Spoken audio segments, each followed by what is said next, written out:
कहानी सोरहीं तुंहिंजो रूप मुंहिंजो बहरूप। Have you seen royalty of a man. हू मुंहिंजे घर में ईंदे ई अचानक सवाल बणिजी मुंहिंजे अॻियां बुत जियान बीही वियो आहे। वॾी विढौड़ियाईअ मां केॾी न वॾी वक़्त खां पोइ आयो आहे।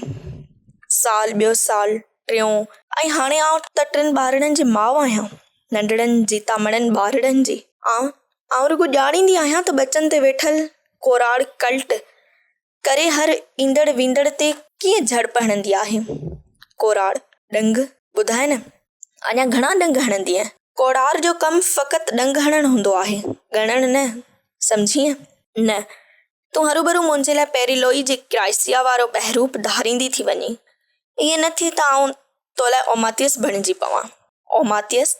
हा, हर मर्द कंहिं हुस्नाक औरत जो बुत घड़ण खां पोइ संदसि नड़ीअ ते लत ॾेई वक़्त जो सभ खां वॾो तीसमार खान थी वेंदो आहे। न, तूं ज़हनी मरीज़ आहीं। तोखे मूं ऐं ज़रो बि विश्वास न रहियो आहे, कॾहिं बि न। न, कॾहिं आर्या ब्राह्मण औरतुनि जियान मूं सिज देवता जियान तुंहिंजी तपस्या कई हुई। मूं हर प्रह फुटीअ वेला हाई क्वालिटी परफ्यूम सां तुंहिंजे मुंहं ते फुहारा हाणे तुंहिंजी शेवा बि कई हुई। ऐं हाणे तो वटि ज़हर ओतण खां सवाइ कुझु बि न रहियो आहे, हा न? हा, हाणे मूं वटि मोखीअ जे मटन खां सवाइ कुझु बि कोन्हे। पीअंदीअ? मां ज़िंदगी जो ज़हर पी पी थकिजी पई आहियां। एतिरो जो हाणे दरियाशाह जो पाणी बि ज़हर लॻंदो आहे। हाणे जे तूं आयो ई आहीं त चाहे ढुक पी वञ। न, टी एंड सिंपैथी मुंहिंजे जीवन जे बहितरीन नावलनि मां हिकु आहे। मां न चाहे पसंदि कंदो आहियां ऐं न सिंपैथी। महिरबानी। हू वञण लाइ मुड़े थो, हू तकिड़ो ॾाकण तां कुझु गाम लहे थो, सिधी 3 माड़ ॾाकण खां। ॿुध, अलाए छो मां रही नथी सघां। ऐं हू पुठीरो बीहजी थो वञे। किथे तूं ईअं न पियो सम्झी त मां शिकस्त खाई वेंदसि? न, मां शिकस्त खाइण जो आदी आहियां। न ॿियनि लाइ सोचींदो आहियां। मूं वटि एतिरो वक़्तु ई न हूंदो आहे जो ॿियनि ते सोचां। पाण लान में बीही 2 ॿोल त ॻाल्हाए सघूं था। मां हुन सां खिली ॻाल्हाइणु चाहियां थी। मूं वटि वक़्तु तमामु थोरो आहे, छा चवणो अथई? संदसि पुठियां आउं बि लही थी वञां।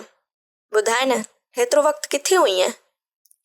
ईअं खणी सम्झ त सर्किल पोलर जे ॾाखिणी पासे हिकु बंदि बर्फ़ानी प्याले में, जिते सिज कॾहिं बि न खणंदो आहे। एॾो दूर छो? ईअं खणी सम्झ उते आउं मेघ दाऊत जियान खिवणियुनि जे चिबकनि सां बर्फ़ानी ककरनि खे चहबक हणंदो आहियां त थरनि भरनि मथां छो नथा वसो? छा उहा धरती नाहे छा? ऐं मां अंदरां ई अंदरां ॼण रघिजी विठिजी थी वञां। हुन जे नेड़नि जे ॻाढ़नि ॾोरनि जो ताव न झले आउं आकाश में मुने चंड में निहारियां थी। तारा अलाए छो अॻु खां वधि ताव सां था टिलकनि टिमकनि ऐं दूर पोलार में घघ आहे। इन जो मतिलबु त हाणे तूं कालिदास जे मेघदूत खां सवाइ कुझु बि न रहियो आहीं। न, हाणे मां हाई रैंक्ड आर्मी ऑफिसर आहियां। मां माण्हुनि खे फटका हणंदो आहियां, हर उन माण्हूअ खे जो कंहिंसां बि मिसबिहेव करे। तूं आख़िर घणा रैंक मटाईंदे?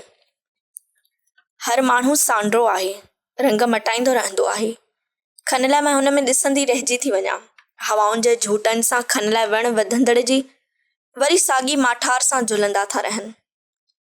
हू हर वण में ॾाढी पीड़ा मां निहारे थो। ॼण हींअर जो हींअर संदसि नेड़नि जी लईअ जी बुंग सां ॾोरनि मां 2 माक फुड़ा किरी पवंदा। ऐं उतावली थी संदसि नेड़नि में निहारींदी थी रहां। माक फुड़नि लाइ अलाए छो मुंहिंजो मन चाहे थो हू रोई पवे,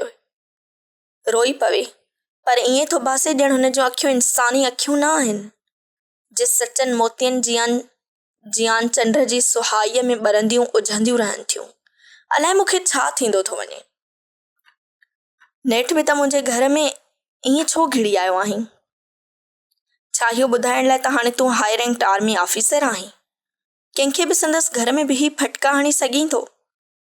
न, मां पंहिंजा ॿार ॾिसण आयो आहियां। ॿार रुॻो औरतूं ॼणींदियूं आहिनि। ऐं औरत जी मीरास हूंदा आहिनि। इहो कोड़ आहे, इहो कूड़ आहे। औरत महाराणी राणी थियो डोरा जियान मर्द जी हर शइ ते कब्ज़ो ॼमाए चाहींदी आहे। हुन जी ॻाल्हि ते खन लाइ आउं ॿोड़ी थी वञां थी। इन जो मतिलबु काल्ह मुंहिंजे ॿारड़नि सां फ़ोन ते तो पिए ॻाल्हायो? हा, तूं भले पंहिंजे घर जे चौधारी रनी कोट जहिड़ी दीवार फहिलाए छॾिजांइ, पोइ ॾिसजांइ उहे ॿारड़ा उन दीवार में याजूज माजूज जियान मुंहिंजो नालो वठी कीअं ॾार विझी था छॾनि। न, इहा तुंहिंजी बेहूदा बकवास आहे। Get out. आउं तपी खेसि गेट ॾांहुं इशारो थी करियां। Mention not. ठीकु आहे, जंहिंजो जेको वड़ हूंदो आहे उहो ई कंदो। सुभाणे आउं हितां सदाईं लाइ हलियो वेंदुसि, पर एतिरो यादि रखिजांइ, तूं मूंखे वरी ॻोल्हे सघीं या न, मुंहिंजा ॿार मूंखे पाण ई ॻोल्हे लहंदा, कतब शुमाल जे उंदाही हिसे में बि। Good bye. हू तिखो तिखो बंदि गेट खे ज़ोराए ते धूण ॾेई हलियो थो वञे। लोही गेट जो चकर फिरंदो थो रहे ऐं मूंखे महसूसु थिए थो मुंहिंजो सिर ज़ोर ज़ोर सां फिरी रहियो आहे। आउं पुठियांसि रड़ थी करियां, ॿुध, तुंहिंजा सभु ॿारड़ा हरामी सॾाईंदा। जिन ॿारड़नि जो पीउ जीअरो हुजे उन्हनि खे कहिड़ो कुतीअ फर हरामी चवंदो। हू क्रोध मां हलियो थो वञे ऐं मां बंगले जे मथे फ्लोर ॾांहुं निहारियां थी। मुंहिंजा टई ॿारड़ा माक फुड़ा पिया वसाइनि। मूंखे सम्झ में न पियो अचे त असां ॿिन्हिनि मां सचो केरु आहे ऐं कूड़ो केरु। ऐं आउं ॾाढी नस्त थी ॾाकनि मथां वेही थी वञां। घर में हेखल मूर राड़ा कंदो थो रहे ऐं साम्हूं वारे वॾे बंगले जूं सभु रोशनियूं उझामंदियूं बाट फहिलाईंदियूं थियूं वञनि ऐं मुंहिंजी अखियुनि ते ॼण ओमास जा तह चढ़ंदा था वञनि ऐं दूर किथां रेडियो केस्ट ते कोई गीत गूंजंदो थो रहे। मुंहिंजे अंदर में बाट फहिलजंदी थी वञे। That was end of my life when you said goodbye. माहवार पारस, कराची, जुलाई 1986।